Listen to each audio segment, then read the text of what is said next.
Howdy all. We are back again once again today. Russ, I wanted to touch on this because I read a story this morning, and I know that you and Eck are fans of Stephen Colbert.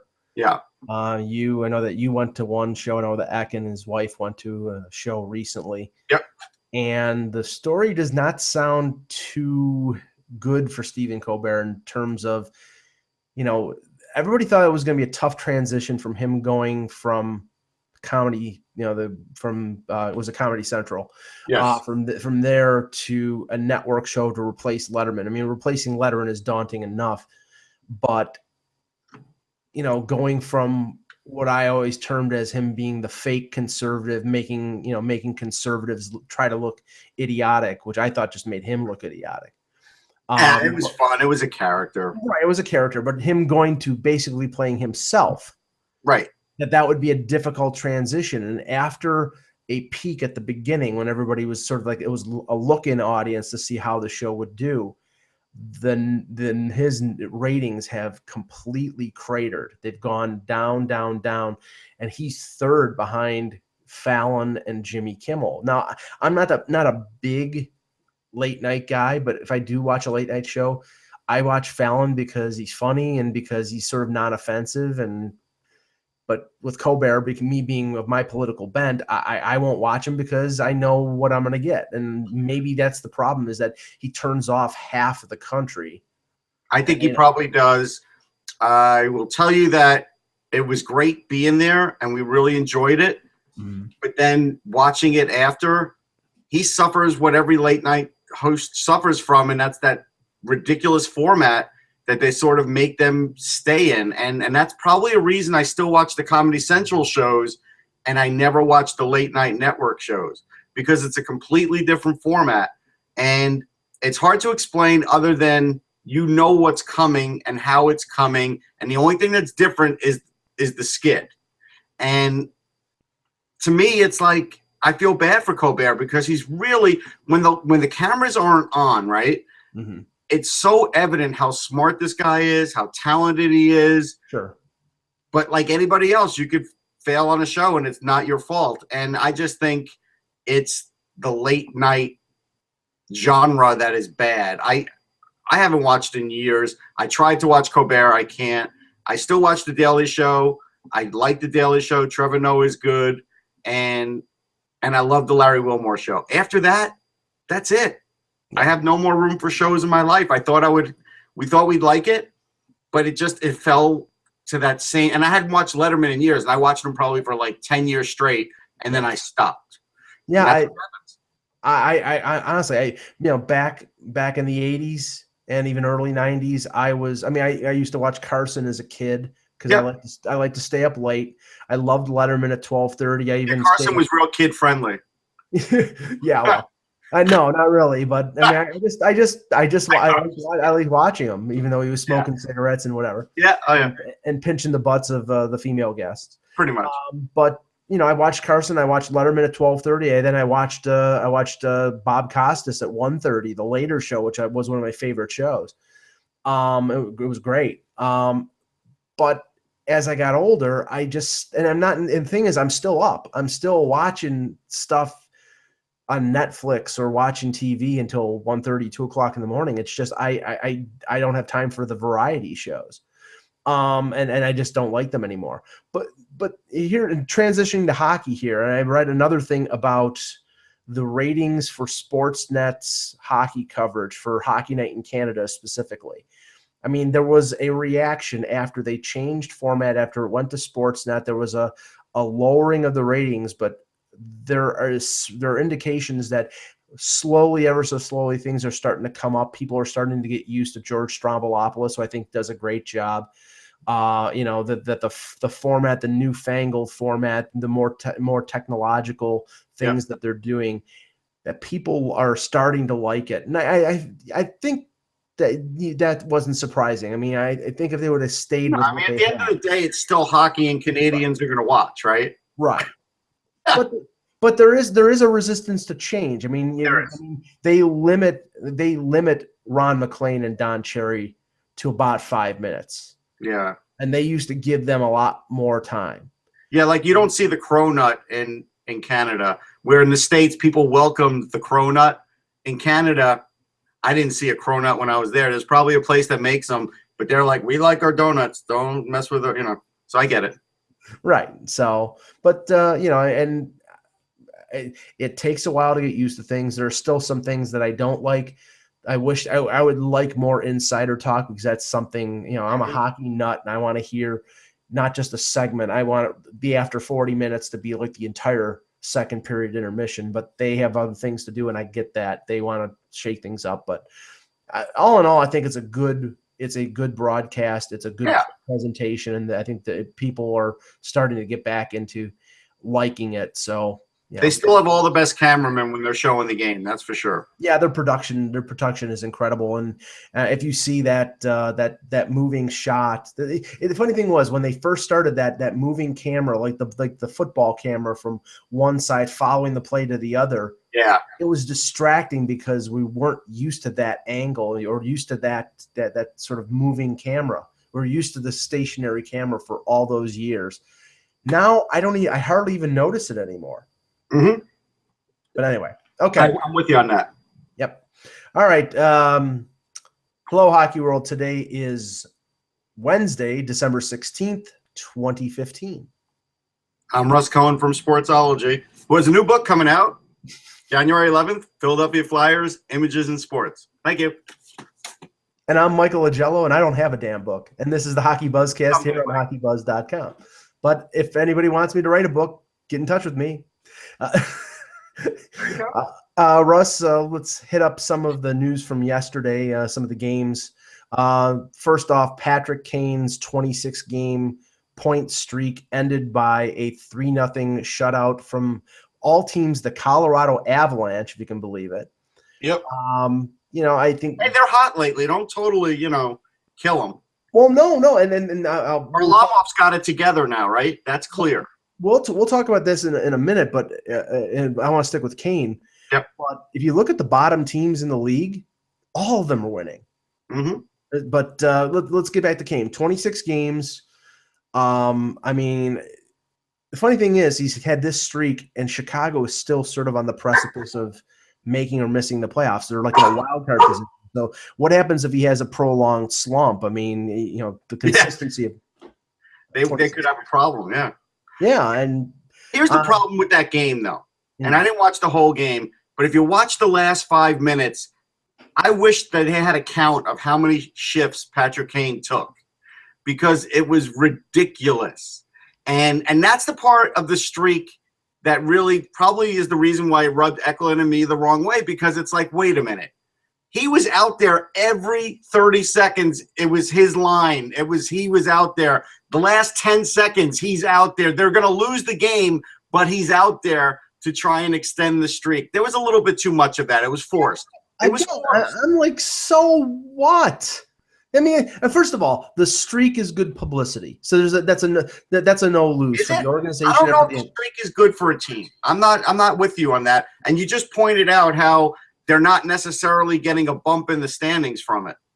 Well, I mean, who knows if he wasn't scoring that much, where they would be then? I mean, they could be, I mean, they've had injuries, they've had roster eliminations because of salary cap restrictions. I mean, they don't have Brandon Saad anymore. Marian Hossa is starting to show his age. They lost Duncan Keith for 6 weeks. I mean, them being where they are right now, I think is a testament to how good and how consistent Taves and Kane have been. Definitely. But yeah, but moving on from that, I just wanted to touch on that because, I mean, he didn't score, but I think I think it's obviously a positive for the Blackhawks. I think I'm positive the streak is over. I'm positive of that. Well, you're positive of that, but I'm saying it's also a feather in his cap to have done that. Yes. Coming off all the distractions that we're not going to go into right now. But I think that's a testament to his abilities as a player that he could do that. But yeah, it's over with. But let's touch on what you were mentioning with Colorado. I mean, if you look at Colorado, Carolina, Edmonton, Calgary, all these teams that were in the bottom 4 or 5 of the league, they've all gone on long winning streaks. They're all like, now you look at it, Russ, if you look at the bottom of the standings, and I look at it every day because I'm fixated on it with the Maple Leafs, you've got a bunch of teams at 29 and 30 and 31 points, and then there's this 3 or 4 point separation between all those teams and Columbus and Toronto. I mean, Anaheim is the only one, but they're about, I think they only played 29 games, and they have games to make up on those teams. So if they win 1 or 2 of those games, they're going to be up in the 30 to 31 point range. So there's starting to be a little bit of a separation. I don't know if this is like sort of a balancing act here. Like they were playing terrible, now they're sort of finding themselves. I think it's just a leveling out. It is. It's just there's so much parity in the league that teams go on 5 and 7 game spurts, winning and losing, and the standings are tight as a result. The Columbus thing, they had a players-only meeting, right? Mm-hmm. So after the game, they interviewed John Tortorella about the players-only meeting, and what went on? Well, I don't know. It was for the players. All right, John, seriously. I mean, like, it's just – it's really like it's like Groundhog Day, okay? He's alienated Ryan Johansson, so now it's gotten to the point where he didn't play him for most of the third period. Well, how come he didn't play, John? Well, that was Ryan's choice. Like, really? He doesn't want to play? Is that what you're telling me, John? I don't buy it. Well, it's Ryan's choice because he wasn't playing the way Tortorella wanted him to play. So it was Ryan's choice to not do that. So when he does do that, then he can play. Yeah. That's what he's saying. Yeah. I'm so tired of it. Like, Columbus fans should be worried about this. They should. Well, I've heard the theory that one of the reasons they brought in Tortorella was to do specifically this.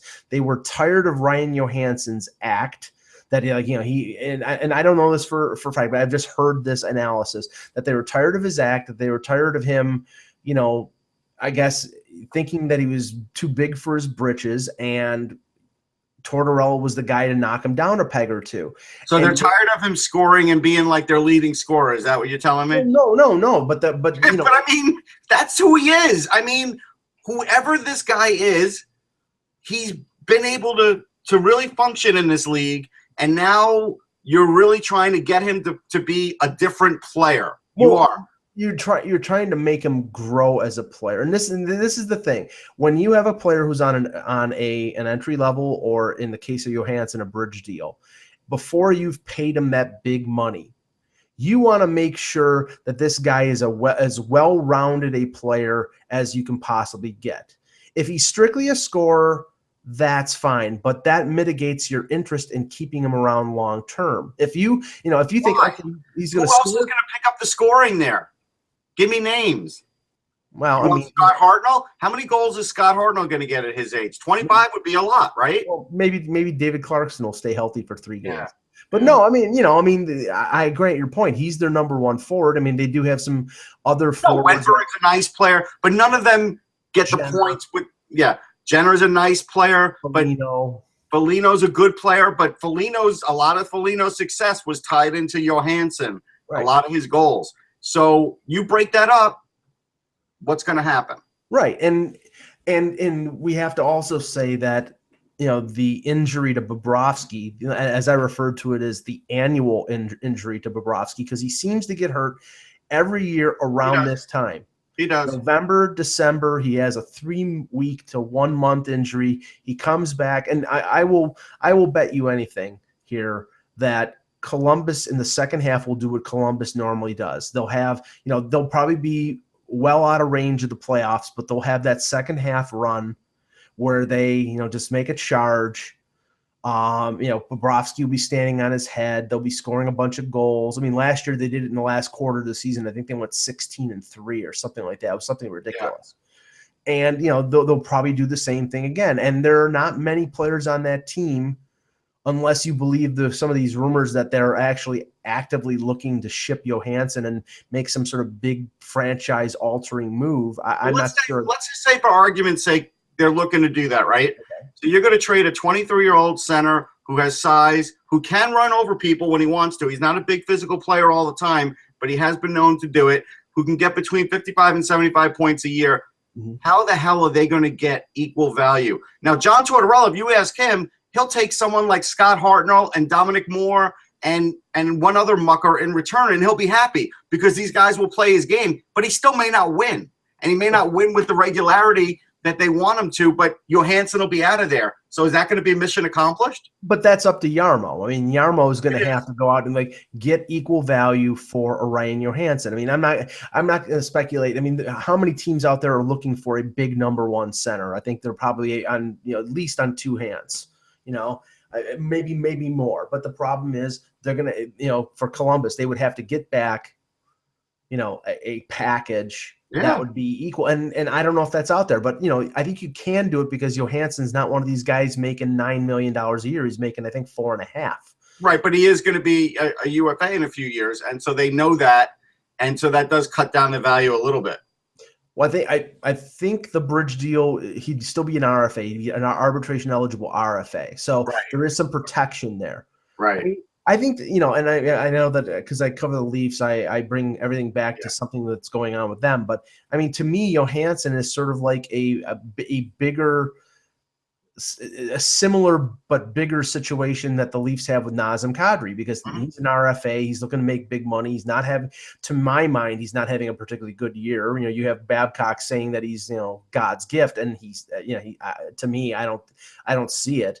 But his value in the eyes of the Leaf organization, at least in the eyes of Babcock, may be a little bit inflated. In the Columbus instance, maybe they don't hold Johansson in such high regard the way he's playing right now. Sure, he can score points, but if he's not paying, the dues in the defensive end, then sometimes he's a liability on the ice if he's sure.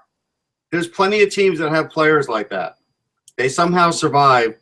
I'm trying to get what Tortorella's record is with the Columbus Blue Jackets so far. Well, they started 0-9, and right now they're 11-19-3. So he's one game over 500. Okay, so they brought him in, and he's a game over 500, which is more successful than before. So now make me the argument that when they trade Johansson, they're going to be a playoff team. Well, there's no guarantee they're going to trade Johansson. What they might be trying to do is, and I this has a negative connotation, but I think they're trying to do this for his own good. They're trying to break Johansson. They're trying to break him of the problems in his game that he has, and if they can, then they have themselves a player, a building block, a cornerstone that they can build around. If he is a hardhead and doesn't want to play in both ends of the ice, then, again, I think that mitigates his value and the interest that other teams may have in him. There may be interest out there, but the thing is, if the guy can't play at one end of the ice, then how valuable is he? The league needs scoring. Teams need scoring, but that is, for a team to be successful, especially in the postseason, they need their star players who play 20-plus minutes a night to pay the price at both ends of the ice. I hear you. I just think it'd be a big mistake. We'll see. Oh, yeah, I agree. I mean, that's why I think they're going to do everything they possibly can to get him to conform to what's going on. A couple other interesting – well, let's talk about what happened. Let's talk about the Philadelphia game last night, Carolina, Philadelphia. Jeff Skinner with the second hat trick in, I think, a week. Yeah. Now, the funny thing was that there was talk as early as a couple weeks ago that the Hurricanes were looking to potentially move him, but weren't having a lot of luck. And because but that talk's been out there for 2 years now. Right. And the thing is, I think it's less about the quality of the player and more about the length of the contract and the amount of the contract. It has to be, because the player, he's totally recovered from post-concussion. That was the worry. He's got his scoring touch back. He's on pace to get 30 goals. He played with Philip DiGiuseppe, who's a really good young player. He's into his 6th game. He had a multi-point game. He did a nice job setting him up. He also was playing physical. He jarred some pucks loose. I interviewed him. People could check it out on my SoundCloud. But the point is that there's a nice blend there, and he's playing well with Skinner. He likes playing with Skinner. Obviously, Skinner likes playing with him because his point totals are going up. So I don't think they're going to mess with that. But again, when you watch them play, and I polled a lot of my fellow media members, Eric Stahl is practically non-existent. You almost don't even notice him anymore. Well, I mean, does that mean? I mean, I just think that means that he's done there. Maybe he'll get a resurgence. That's very possible when he gets traded. But it just seems like he's done there. I mean, he just, even 3-on-3, I saw he got like one shot on net. But like the old Eric Stahl would have been a real threat 3-on-3. Probably would have scored a fair amount of 3-on-3 goals in his day. Yeah. Well, first of all, in the short term, I think they're going to trade him. I mean, I have not heard one inkling that they've even negotiated on a contract extension. I mean, at least during the season, I heard reports that they had talked briefly during the offseason. Yeah, he said that one time that, he'll set a deadline and it might be before the trading deadline. And they've talked a little bit and then that'll be that. So he's leaving that door open. And if they don't talk, he's getting traded, right? We know that. Right, and then it's just a question of what destination. And I know that Eck reported, some whispers about Montreal, which we've heard before, and also Nashville. And honestly, I would be shocked if he goes to either or anywhere other than those two teams. They seem to me to be the best fit. I mean, for varying reasons. I think they're both contenders. They both have a need at center, and I think they both don't want to take a long-term commitment with somebody. They want to rent somebody. Right. If they can rent somebody who can fill in a top two center role on their team, then I think so much the better. But if I'm Ron Francis and I'm looking at the Hurricanes, I'm looking at, the guys of the future, Justin Falk. I'm looking still Ryan Murphy. He's not what we thought he'd be, but he's playing, right? So he's going to be there for a little while. Now you've got D. Giuseppe and Skinner, so there's something there. You got Hampus Lindholm, who played a great game. So you've got all these young building blocks. And even though Eric Stahl's not old, he's not fitting in very well anymore. Yeah, I mean, Lindholm, he's a top 5 pick, and he's shown some ability. So that I think, Victor Rask is – Jordan Stahl is Jordan Stahl. Like, we know what he is. He's still a valuable faceoff guy. He's a top 10 guy in the league for that. He's still a big body, and he still plays well. He's just not going to be a 20-goal guy. He's not going to be that. That's right. Okay. They can live with all that. And apparently they're not going to let Hannafin go to the World Juniors. They want to keep Makes him sense. there. Yeah. The game in Toronto. Let me just touch one more thing. There was a game in Toronto? Yeah, there you go. The winning goal last night for the Philadelphia Flyers was scored by, and as I refer to him playfully, the Gosta Jesus. Yep. Shane Gostisbehere. You can't make this stuff up, Russ. He's made for 3-on-3 because he's one of those guys that is creative. He does well in open ice, and he has a great shot. Mm-hmm. So he's getting most of his goals in the 3-on-3. Now, the dark side of Russ would tell you, hey, if this were the playoffs, there'd be no 3-on-3. Would he be scoring for them? Probably not, and not at the same pace. But he is winning games this way, and it's a function of the league. So it is what it is. But he did make some bad gaffes in that game, too.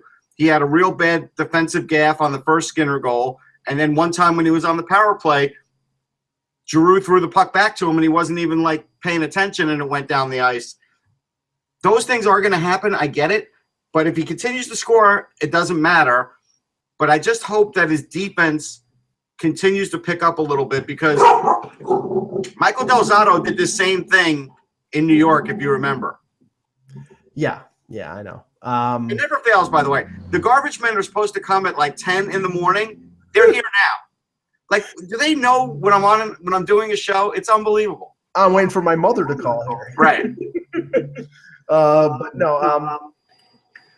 Getting to the game at the Air Canada Center last night and the sideshow that it was. The funny thing was that everything in terms of expectation,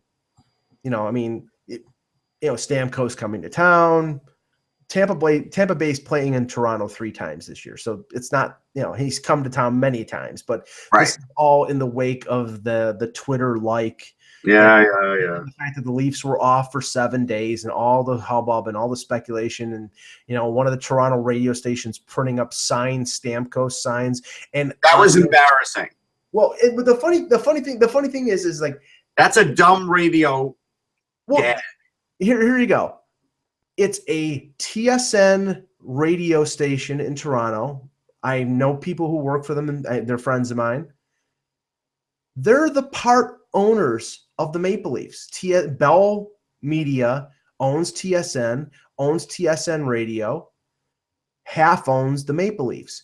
And security at the Air Canada Center was preventing those signs from being brought in because they were printed up without, I guess without the say-so of the Leafs.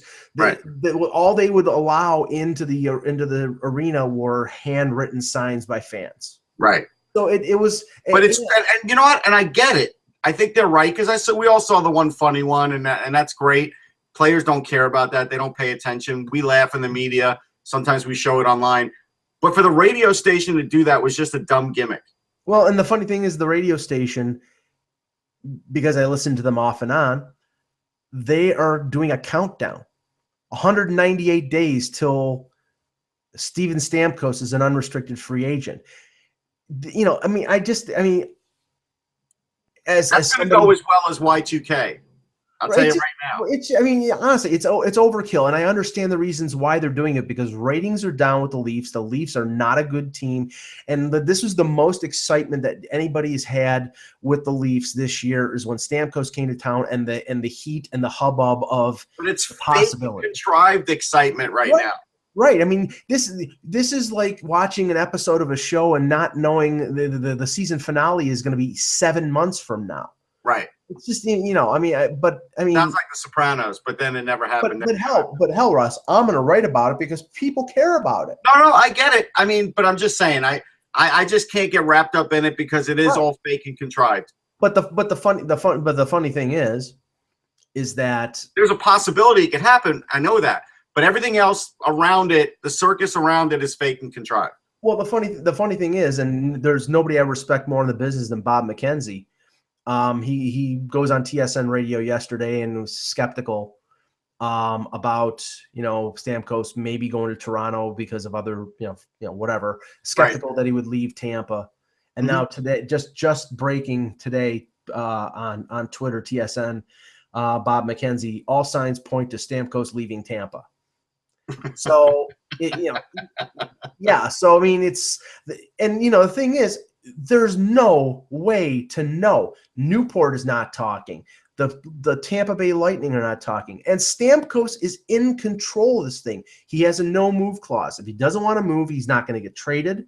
And if he doesn't want to sign in Tampa, if he doesn't like the way he's being treated by John Cooper or whatever, then he's going to free agency. So, I'm interested. My interest is peaked here, but we're not going to find out unless all of a sudden something pops up one of these days and says Stamkos signs an 8-year extension with Tampa. We're not going to know about this until June. So what's the point? There is no point. It's just here's the thing. Stamkos gave the right answer after the game. Hey, it's another game. He definitely did not care one way or the other on his face. Yes. There was no elevated anything because Steve Stamkos is a professional, right? He is going to try and win a Stanley Cup with the Tampa Bay Lightning unless they say, hey, we're going to have to trade you, Steve, because we can't come to an agreement. Otherwise, he's trying to win a cup for them. That's really all this guy's focused on right now. To be honest, even if he wanted to be a Leaf as a little kid, he's divorced from that right now, and that is not even in his thinking. And honestly, I don't think that anything – is in his thinking about what he's going to do next year until the season ends. Correct. So, but that's how most players are. I know it sounds like contrived, and I know it sounds like a cliche, but that's how they get through these things. They don't listen to a lot of these reports after a while because they know, right? They see it in the paper, they see it online, and then they shut it out. Hockey players are very good at blocking out what's going on outside of the rink. That's why they're good at their game. Well, like Babcock said yesterday when he was asked about, his situation in Detroit as compared to Stamkos right now in Tampa Bay, and you have Babcock who's like, well, I'm just joking a little bit here. Yeah, I'm driving in my pickup truck and I'm listening to country music, So that's what he's doing. He's not listening. And the only time that he really he's seen a headline or somebody has said something to him, he wasn't oblivious to it, but he wasn't going to pay attention to it. And I get that. Right. And the only time it really confronted him is when the 2 or 3 times he came to Toronto as the coach of the Red Wings. Right. So, but Stamkos has family, has friends from Toronto. I'm sure that's a conduit to all this stuff. Sure. And do I believe that this wasn't weird, that he said like something like this wasn't weird at all? I don't buy that. Uncle Grubby does a interview with somebody from the Toronto press tomorrow and says, yeah, Steve's going to come to Toronto. You'll see. Like, I'm not going to believe him, because if my family members had something to do with my career, yeah, you would be like blown away at what would be in the press. Like, you would not be able to believe half of it. Right. And our webcast mate and friend Kevin Allen wrote an excellent piece in USA Today this morning. And he got some good sources and good quotes from certain people that I won't mention. He did. And the thing is that this has gone from the realm of the remote to the possible, and that I think that's fair. And that has been enough to fuel this media train. And my point, and something that I wrote last week, is it's all fine and good if the Leafs go after Stamkos. I can understand the reasons why. I don't think he's over the hill, even if he doesn't have a good year this year. He's 25 years old, going on 26. I think he'll be good into his 30s. The question is, will he be worth $10 to $11 million?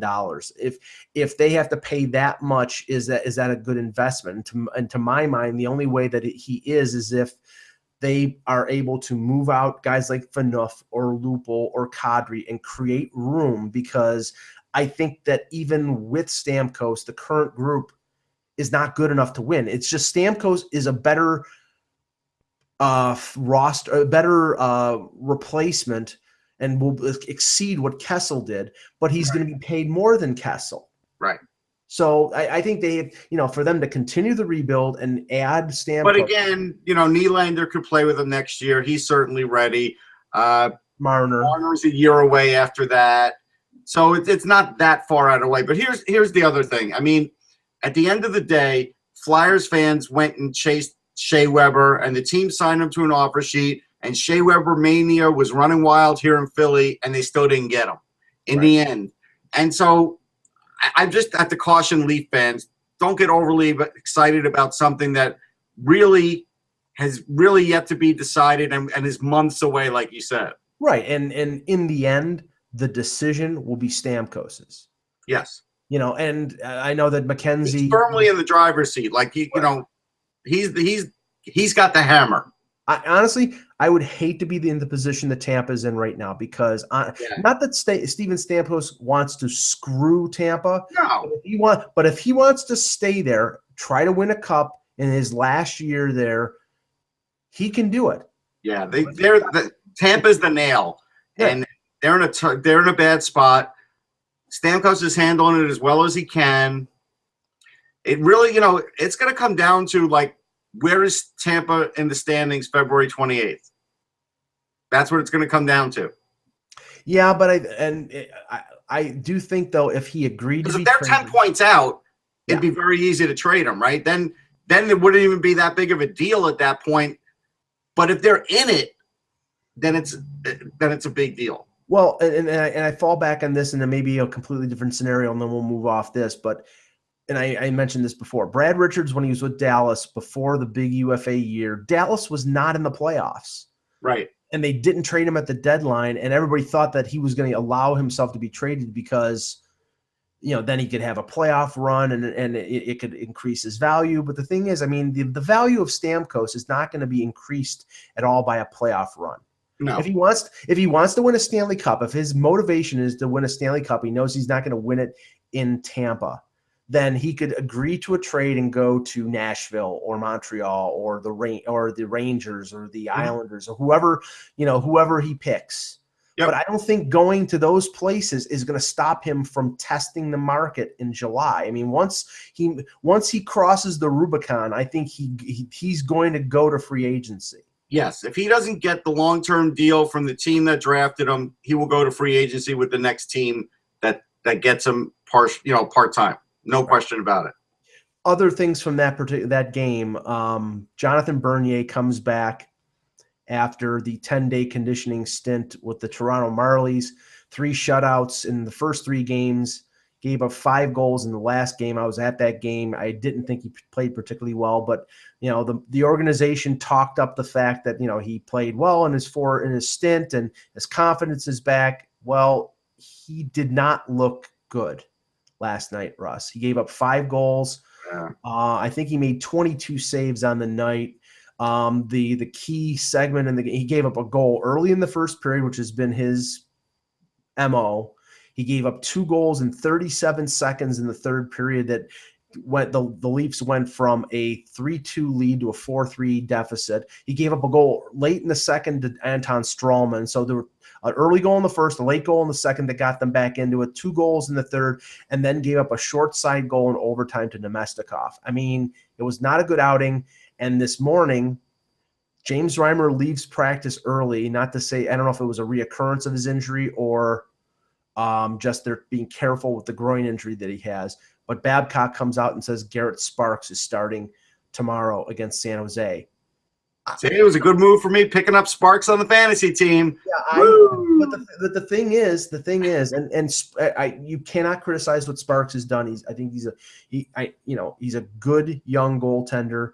I don't know how good he can be, but the thing is that Babcock clearly has no confidence left in Bernier.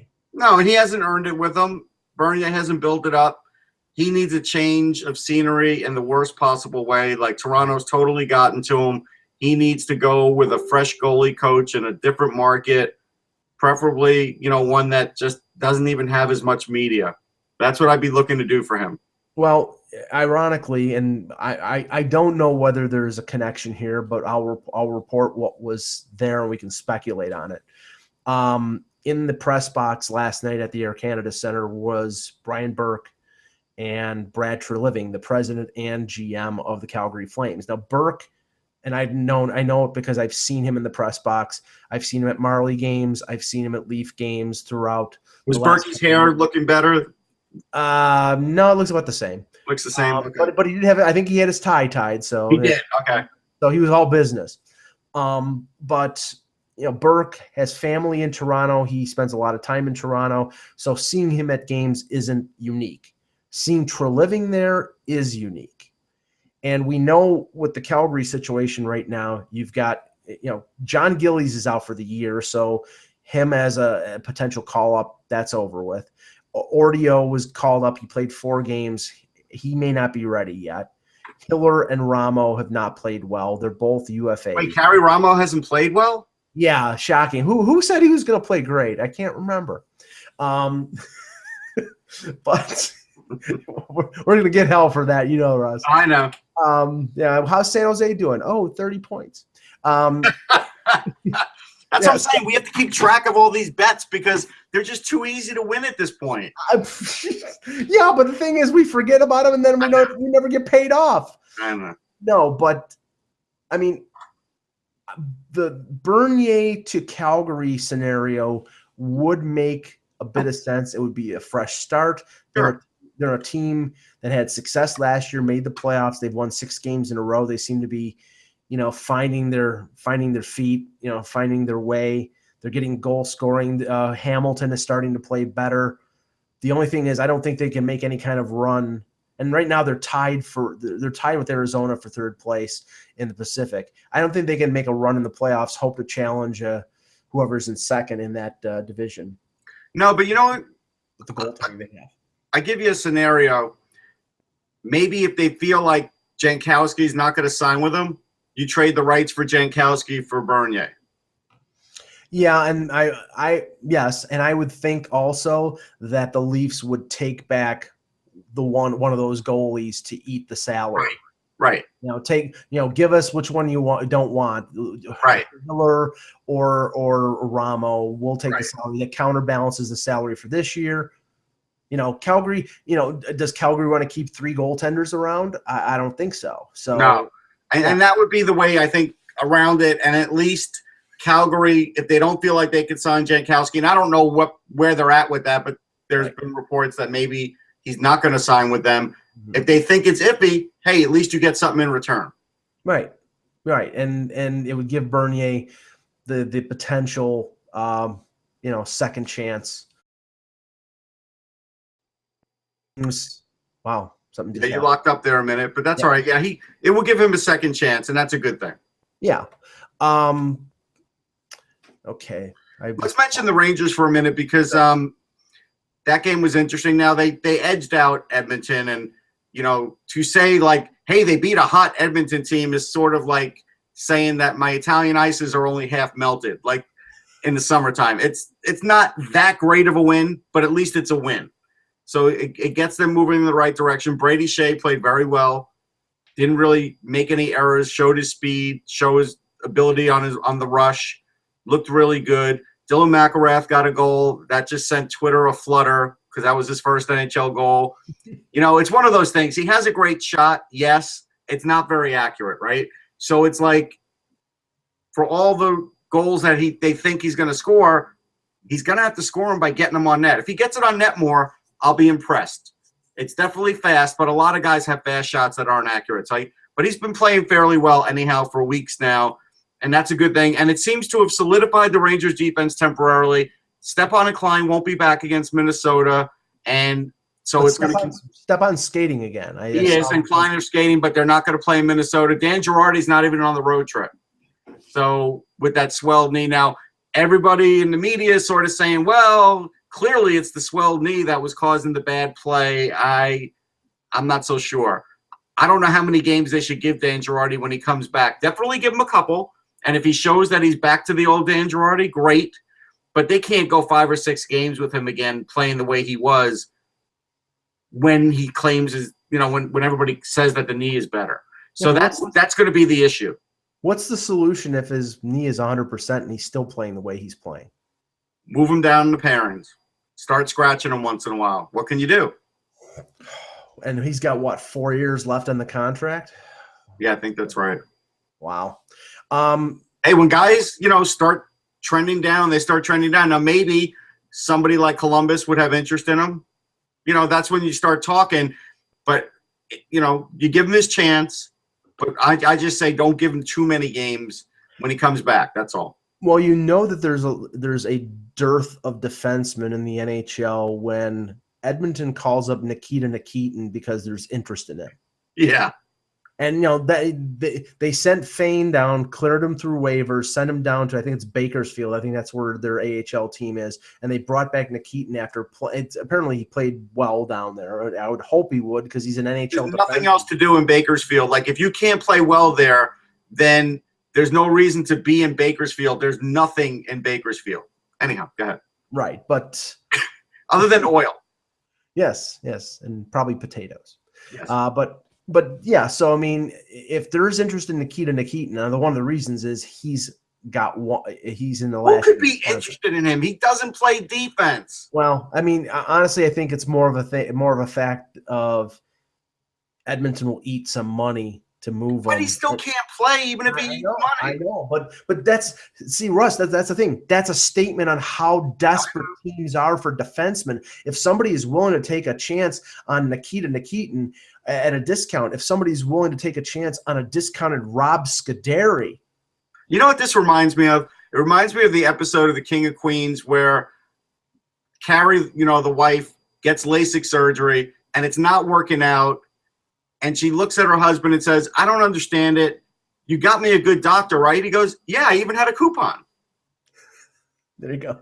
And that's what this is like. This is like sort of shopping in the, the discount section and hoping to get full value, full retail. But what this tells me, Russ, is that, as usual, look, okay, one thing that parity brings in the NHL is the fact that many more teams will think they have a chance around the deadline to still make the playoffs. And that means less teams will be interested in being teams that dump, teams that trade players, which means teams like Carolina, Toronto, maybe Buffalo, maybe Arizona are gonna reap a slew of draft picks for players that are marginal. I think the Leafs could get get a second round pick for PA Parento because he's scoring, he's playing well. Yeah. or a Roman Polak, who's an effective third pairing defenseman. Yep. Couple news items that happened after our webcast yesterday. A minor trade, so two trades in 2 days.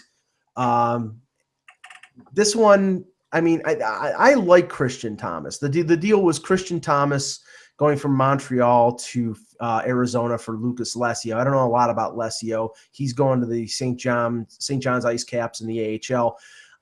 Christian Thomas never really got a great shot in Montreal. He was called up a few times.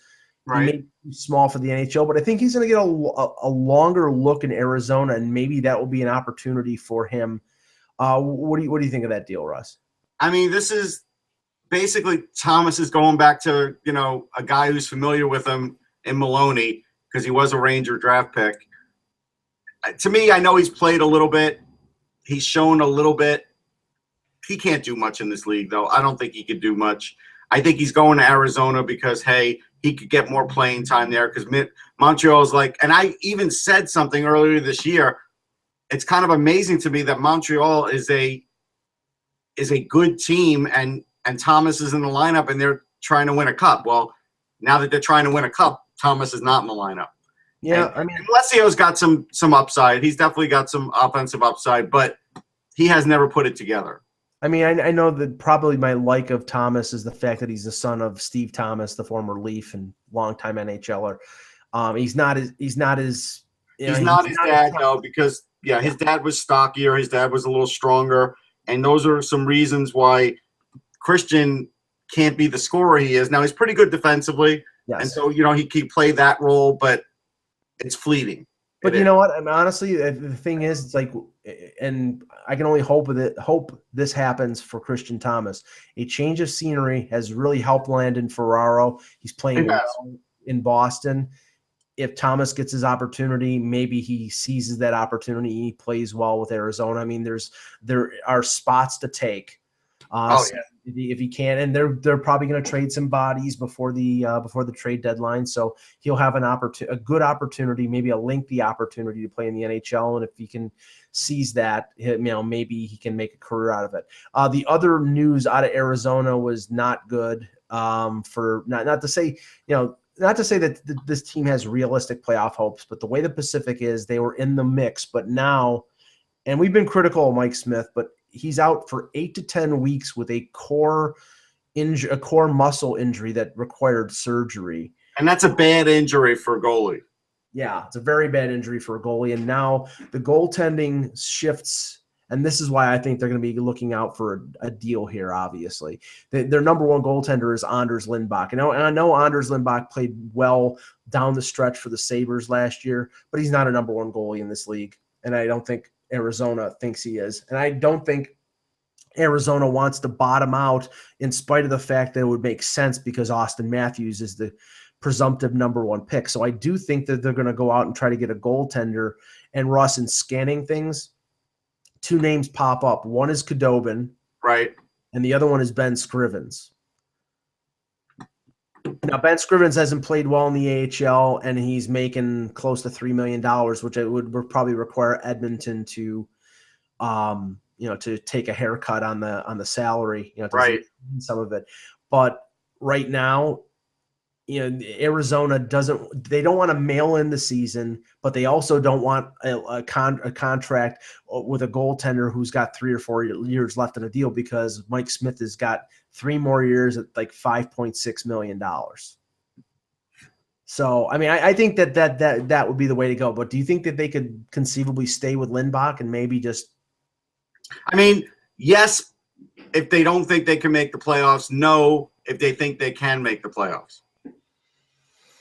Because Lindback's not a great goalie in this league. He's just not.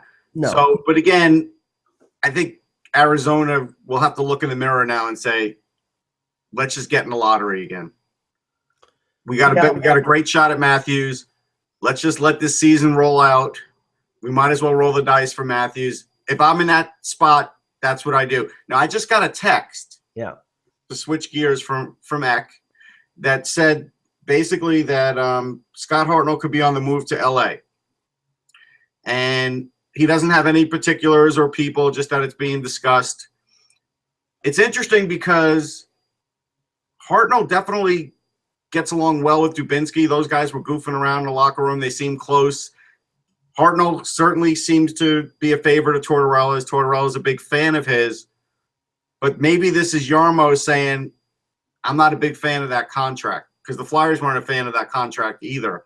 And Columbus, this might be unfortunately, this is Columbus's way of telling us we don't think we can make the playoffs. There's a good chance we won't. We're going to rebuild. Now we're going to rebuild still. Yeah, I'm looking at Hartnell. He's got 3 more years after this year at $4.75 million. It's a little tough. Yeah. Now the thing is, that is about the same amount of money that I believe Voynov was making on his contract. Right, but they're already out of that, right? Right, but that's what I'm saying. I know, but they would have to get out of another contract. Right, and looking at them, Matt Green was just put on long-term injury yesterday. Okay, so how much does that save? $2.5 million. All right, so you're almost there. So now you're talking about, a player of not great salary. Yeah, you're talking Trevor Lewis, Kyle Clifford, somebody of that nature. Yeah, I think that's probably fair. Lewis, I think they keep, because he's been there all along and has been a really good playoff performer. Clifford could be the guy.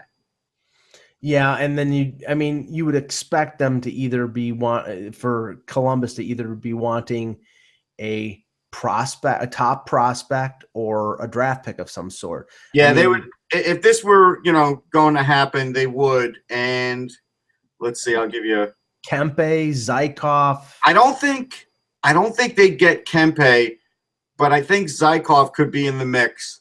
And Zykov's a heck of a player. Like his body is NHL ready now. Mm. Like he's a big, strong. He's not big, but he's a very sturdy, strong guy with a great trigger and a great shot and great speed. But they're trying to round out his game. So he'd be a bit of a project for Tortorella in that regard, but he has tremendous skill. Tortorella would definitely like Kempe better, because Kempe, I think, could walk in and play right now for Columbus. I mean, he's doing really well in the AHL. Yeah, and I know sometimes when you have similar nationalities, you dream up of combinations, but you've got Wenberg and Kempe, who I believe is playing for Team Sweden in the World Juniors. At least they asked for him to be released, and I think he was. So that would be Wenberg is a young guy, and if you can put him with one of a talented countryman, that might help him in his progress going forward. Yeah, see, right now Zykov's got 8 points in 20 games. He still needs more seasoning, but he's only 20. Either one of those is a good situation, but if they're looking for someone in the lineup, then they're going to try and get Kempe. that's. But you are right though. If Columbus is not getting an equivalent player back in a deal for Hartnell, then this is an admonition that they're not dumping, but that they're in the Matthews sweepstakes. Yeah, there's no question about that. Because go ahead. I'm looking at the rest of the Kings prospects, and nobody really jumps out as a guy that might interest them. There's one more name in Austin Wagner, and right now he's got like 22 points in 31 games. Even though he's a 4th-round pick, this kid can find the net. Yeah. But again, he's years away, so they know that, but they also have a pretty deep system there, and Yarmo might be willing to take a kid like that, because he's a kid that's had some injury problems, but when he plays, he's really good. Right, but the thing is that most of the players that Fuda has drafted are on the King. That are NHL caliber right now, with the exception of Kempe and maybe Zykov, are on the Kings right now. Nolan and Pearson and Toffoli's on most of their kids, even the defenseman Forbert. Well, I'll give you one more name. Yeah, well, I told you last year Forbert was going to make his way up. Right, but I'm saying most of them, he doesn't have like a stockpile of prospects. They have guys that they drafted. But they do. right now, one of their guys who's playing in the World Juniors, he's going to play for Team Slovakia, Eric Cernak, is a really good defenseman in the making, plays for Erie. Mm-hmm. Now, if I'm Columbus, like that's who I have to be sort of looking for, Right. is I've got to get one of these Kings defensemen because they all seem to make it, right? Mm-hmm. They all do. In one way, shape, or form, they eventually make it. And Cernak, there's a lot there.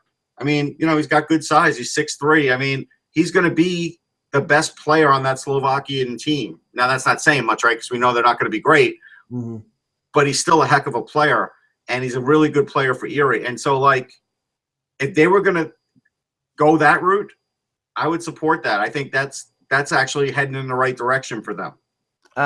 Last thing, a little Team USA news. I saw that in some of the scrimmages and practices that they're doing, and I believe it's in Boston. The top line is Matthews centering Matthew Tkachuk, yep, and Alex DeBrincat. Yeah, that's an okay line. Yeah, I was like, oh, that's not bad. That's not bad. I mean, it's too early to predict who's the favorite going into this tournament, but I mean, just now. I'll tell you this much. Yeah.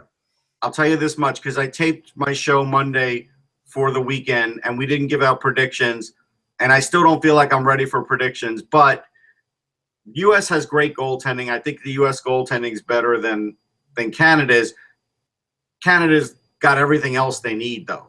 Mm-hmm. They do. The U.S. will have really good defensemen, really good, and they have a good mix of size and speed. I like what they have in there, and I think they'll be really solid three lines. Like they'll have a really solid three lines, and that top line will be as good as any line in there. Yeah. So they're going to have a great chance at medaling the U.S. And Canada's projected top line right now is Lawson Krause, Dylan Strome, and Mitch Marner. That's not exactly chicken feed. But that may not be the best line.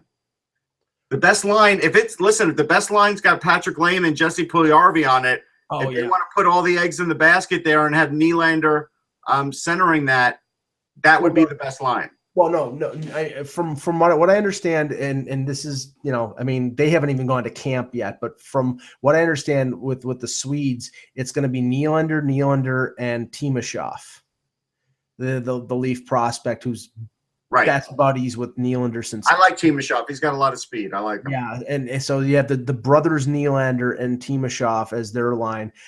With the Finns, if they put Puljujarvi. Oh yeah, what am I saying? They're Finnish, and I put a Swede. Right. But whoever the center is, it won't matter. Right. Yeah. I mean, it could be. I mean, who knows? But they're gonna have two lines. They're gonna have two good lines because if they put those two together, and then you have Kapanen and Rantanen on another line. Right. I mean, I don't know what the Finnish goaltending is like.